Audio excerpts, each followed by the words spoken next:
Começando agora o segundo bloco e olha, se você quiser saber mais sobre o Casarão Ventura, pesquise aí no Instagram, dá uma olhada no trabalho dos caras, como eu disse, é realmente fenomenal, baita estabelecimento, e se quiser agendar algo do tipo que a gente está fazendo aqui, fique à vontade, realmente extraordinária a recepção.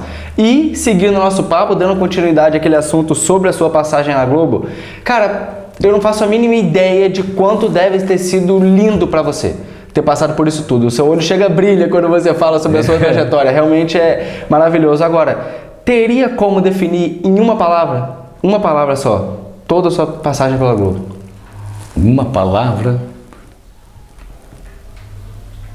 determinação. Porque eu acho que talento você aprende a ter.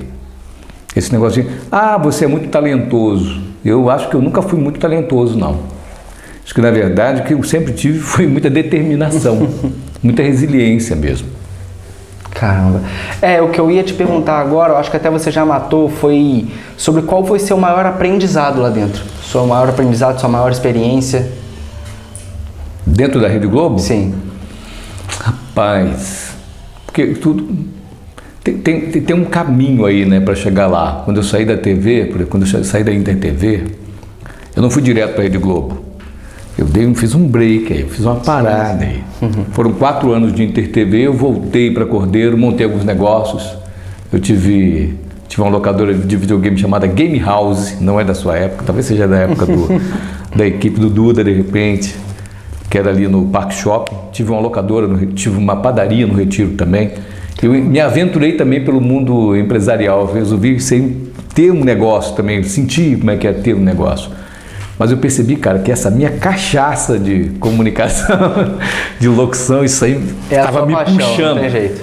Olha, impressionante, eu estava na padaria e eu senti um desejo, entregando pão, porque a gente entregava pão assim, né? Tinha um carro de entrega de pães.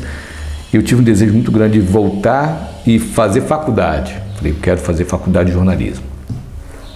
Tá, me falta isso. Quero fazer o que eu realmente gosto de fazer. E aí eu vendi a padaria e aí voltei para a Globo. Aí que eu voltei para a Globo. Mas voltei no seguinte sentido, hoje está todo mundo falando de uma palavrinha chamada networking, né? Que é a sua rede de relacionamentos. Hoje está em voga isso. O mais importante não é o conhecimento que você tem, é quem você conhece. Porque quando você cria uma rede de relacionamento, um networking bacana, com pessoas legais, isso é para a sua vida. E eu já tinha conhecido gente aqui que trabalhou comigo na Inter TV, que estava na Globo. A Cláudia Pfeiffer foi uma delas. Irmã da Silva Pfeiffer. Eu chamava de Claudinha. Claudinha, ela disse, Jorge, vem cá, vou te dar uma carona. E gente que foi, a Beth Lucchesi, trabalhava com a gente aqui na época. Então muita gente boa que trabalhava aqui, que foi para a Globo. Né? Um amigo meu chamado Júlio Marcos, que virou um irmão, e que estava lá na Globosat, criou essa ponte para mim. Eu fui para fazer um teste lá na época, em 1998, e eu fui para fazer um teste como locutor. Fechou a vaga de locutor, abriu de coordenador, eu entrei como assistente de coordenação. Cara, foi assim, foram 13 anos lá. E aí eu consegui fazer minha faculdade, a Globo pagou 50%. Então, assim, é um encadeamento de coisas, sabe? Acho que a vida da gente, nada acontece assim, por acaso. Acontece por um movimento seu e a mão de Deus. Eu acredito que tudo na minha vida teve a mão de Deus. Por isso que eu falo que, Jorge, mas você tem essa voz. Voz, tem um monte de gente que tem voz bonita aí, até melhor, mais bonita do que a minha, entendeu? Que não conseguiu, que não foi em frente, porque hoje em dia, principalmente, não é a voz que determina a comunicação. É a sua comunicação que faz a diferença, como que você se comunica. Então, as pessoas falam assim, você já nasceu para fazer isso. Eu falo, não, eu persegui isso. Eu persisti nisso, entendeu? Então, acho que assim, é fruto de muita determinação mesmo. Então, acho que a palavra é essa, resiliência, determinação. Aí eu fiz a faculdade de jornalismo, me formei lá dentro, pela Globo, eu trabalhava na área comercial. E quando eu pensei em migrar, aí sim, eu cometi algumas falhas. Eu cometi alguns erros. E os erros são bons, porque a gente aprende com eles. Claro. Por exemplo, quando eu terminei a faculdade, em vez de eu ir logo e migrar para o jornalismo, eu fui promovido a supervisor da área. E aí o que pesou? Grana. Posição social, né? Porque agora eu sou supervisor, agora eu sou chefe da área. Como é que eu vou largar isso aqui? Como é que eu vou deixar isso aqui agora? Então, assim, eu acho que se tem uma coisa que eu posso falar para você que está me ouvindo, nunca faça nada pela grana. Faça porque você gosta, pelo prazer, porque quando você faz algo que você gosta, você vai ganhar dinheiro, isso é consequência, é natural, isso vai acontecer de forma natural. E aí foi uma coisa ruim que eu fiz para mim mesmo. Por quê? Porque eu estava ganhando legal, me deram uma área, depois me deram mais uma, aí eu já era supervisor de produção, eu era supervisor do locutor, mas eu não podia gravar. Eu treinava os locutores novos que chegavam, saía do rádio e vinha para televisão, porque é um estilo diferente de locução, né? E eu não podia gravar. Aí era aquele conflito entre o que isso era um calcanhar de Aquiles para mim, entendeu? Era um conflito.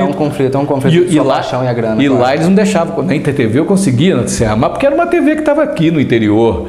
Agora, a Rede Globo não tem esse negócio não é cúmulo de função, a gente não deixa você gravar não. Agora, você acabou de citar realmente as coisas que a Globo pagou metade da sua faculdade, né? Você Foi, disse. 50%. E cara, muita gente critica a Globo, eu já critico a Globo por mil motivos também, mas uma coisa não se pode contestar. A Globo, no jornalismo, você recebe na grande maioria das empresas um pão com manteiga. Já a Globo te dá um pão com manteiga, queijo, presunto, alface, tudo que tem direito. Pegar um gancho nisso aí que você falou, hein?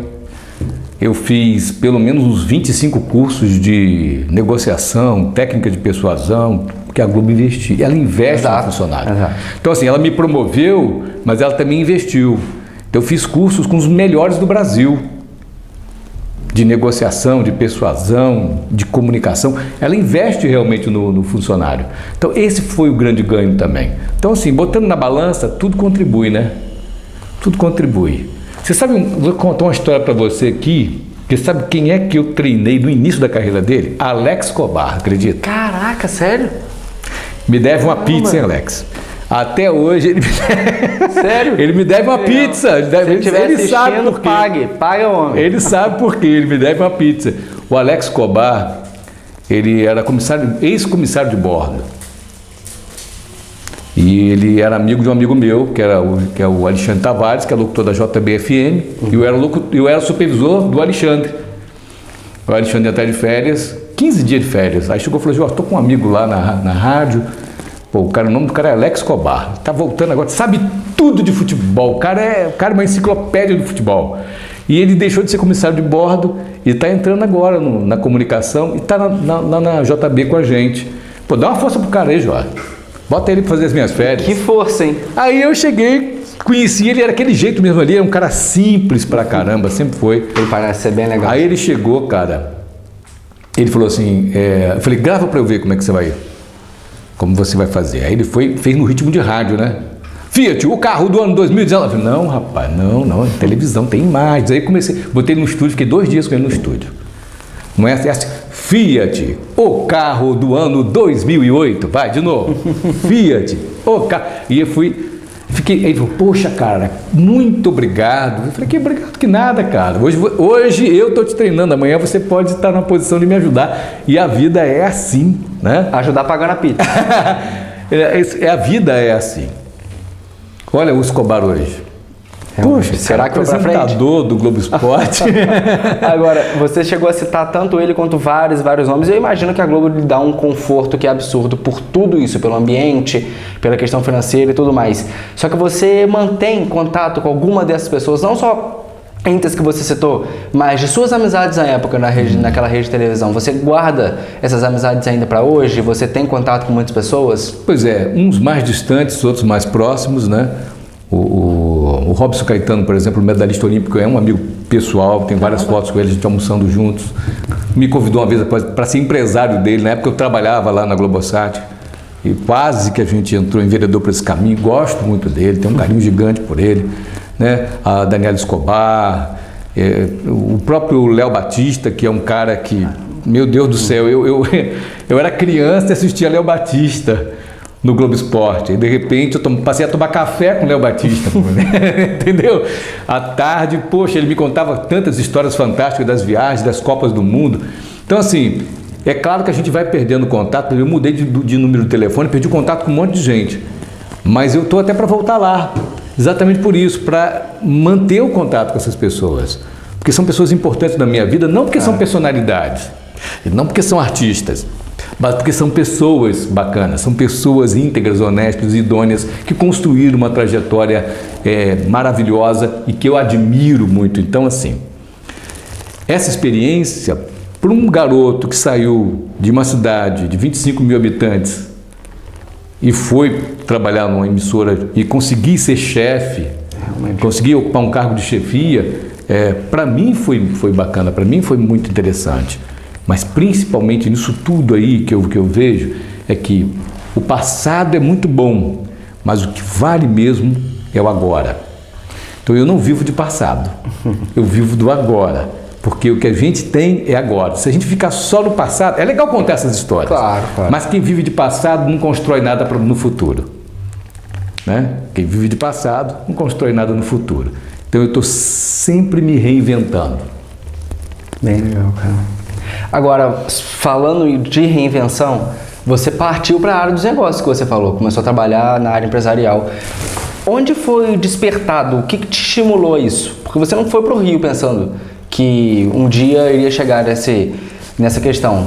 O que te levou até lá? Qual foi o momento em que você parou e pensou, caramba, eu quero ser empresário, eu quero trabalhar com esse mundo? Mas isso aconteceu antes, né? Isso aconteceu antes de eu ir. Foi antes de você ir? Antes de eu ir. Foi quando eu saí da Inter TV.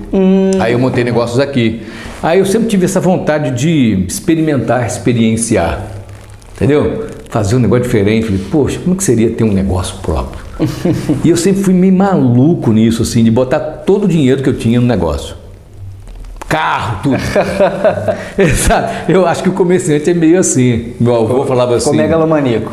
O meu avô falava assim, bundinha, como é que é? Calcinha de veludo ou bundinha de fora? Desculpa a expressão, mas é isso, né? Ou você está muito bem vestido, ou você está nu.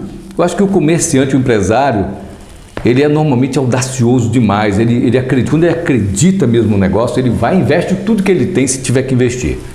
Isso tem um lado bom, e eu tenho um lado ruim também, porque acho que faltava para mim ali um certo equilíbrio, entendeu? Mas por outro lado foi uma experiência fantástica, porque se você não monta, se você não tem essa experiência, você não aprende. Claro, claro. Porque é muito diferente de você olhar o comerciante e falar assim, ele podia fazer isso, fazer aquilo. Então vai lá você e faz. É muito diferente, é muito diferente. Monta você, Você começou nessa área então muito cedo, você ainda não tinha começado na Globo, você devia ter ali uns 20 e poucos anos. 20, rapaz, 20 anos tenho hoje, né?